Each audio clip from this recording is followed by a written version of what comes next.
सोचो, अगर टाइम सिर्फ एक इल्यूजन हो, अगर जो हम पास्ट, प्रेजेंट और फ्यूचर कहते हैं वो असल में हमारे दिमाग की बनाई हुई एक कहानी हो और यूनिवर्स के लिए सब कुछ एक ही वक्त में एग्जिस्ट करता हो। जब हम छोटे होते हैं तो वक्त धीरे चलता हुआ महसूस होता है, लेकिन जैसे जैसे हम बड़े होते जाते हैं वही वक्त हाथ से फिसलता हुआ लगने लगता है। टाइम बदलता नहीं है, हम बदल जाते हैं और हमारा दिमाग वक्त को महसूस करने का तरीका बदल देता है।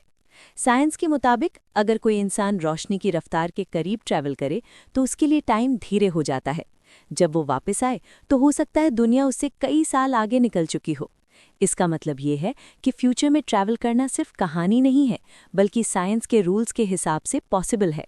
और इसका प्रूफ हमारे सैटेलाइट्स और स्पेस मिशंस में ऑलरेडी यूज हो रहा है। अब सोचो यूनिवर्स की सबसे खामोश और खौफनाक जगह के बारे में, ब्लैक होल्स। यहाँ ग्रेविटी इतनी ज्यादा होती है कि रोशनी भी भाग नहीं सकती और टाइम खुद टूटने लगता है। अगर कोई ब्लैक होल के पास खड़ा हो तो बाहर से देखने वाले को वो धीरे धीरे फ्रीज होता हुआ दिखेगा, जैसे वक्त उसके लिए रुक गया हो।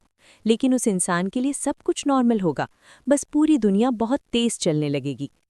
क्या हो अगर एक ही यूनिवर्स ना हो, बल्कि कई यूनिवर्सेस एक साथ एग्जिस्ट करते हो? हर डिसीजन जो तुम लेते हो उसके साथ एक नई रियलिटी जन्म लेती हो। एक यूनिवर्स जहां तुम ये वीडियो देख रहे हो, एक जहां तुमने इसे स्किप कर दिया और एक जहां तुम बिल्कुल अलग जिंदगी जी रहे हो। मल्टीवर्स में हर पॉसिबिलिटी सच होती है, बस अलग जगह पर। हो सकता है तुम्हारा कोई और वर्जन इसी वक्त किसी और दुनिया में वो जिंदगी जी रहा हो जिसका तुम सिर्फ सपना देखते हो, और हो सकता है कोई वर्जन वही गलती दोबारा कर रहा हो जिसे तुम आज सीख चुके हो। मल्टीवर्स सिर्फ इमेजिनेशन नहीं है, बल्कि मॉडर्न फिजिक्स की एक सीरियस थ्योरी है जो रियलिटी को नए तरीके से डिफाइन करती है। कुछ साइंटिस्ट्स ये भी मानते हैं कि यूनिवर्स एक लूप में चल रहा है, जन्म, विकास, विनाश और फिर से जन्म। हो सकता है बिग बैंग पहले भी हो चुका हो और पूरा यूनिवर्स फिर से खुद को रिपीट कर रहा हो। शायद डेजावू इस रिपीट होने वाली कहानी का एक छोटा सा ग्लिच हो, एक एहसास जो हमें लगता है कि ये सब पहले भी हो चुका है।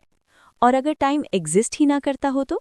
अगर सिर्फ इवेंट्स होते हों और हम उन्हें समझने के लिए टाइम का कॉन्सेप्ट बनाते हों? शायद पास्ट और फ्यूचर ऑलरेडी एग्जिस्ट करते हों और हम सिर्फ एक पल को एक्सपीरियंस कर रहे हों, बिल्कुल एक मूवी की तरह जहां हर फ्रेम पहले से मौजूद होता है। हम सिर्फ उस फ्रेम में जी रहे होते हैं जिसे हम प्रेजेंट कहते हैं। अगर ये सब सच है तो फिर सवाल ये उठता है कि क्या हम टाइम के कैदी हैं या टाइम हमारा बनाया हुआ एक टूल है? शायद वक्त हमें कंट्रोल नहीं करता, बल्कि हम वक्त को महसूस करना चुनते हैं।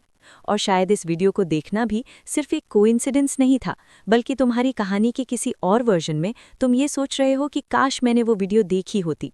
यूनिवर्स के सबसे बड़े राज शायद बाहर नहीं, बल्कि तुम्हारी सोच के अंदर छुपे हुए हैं।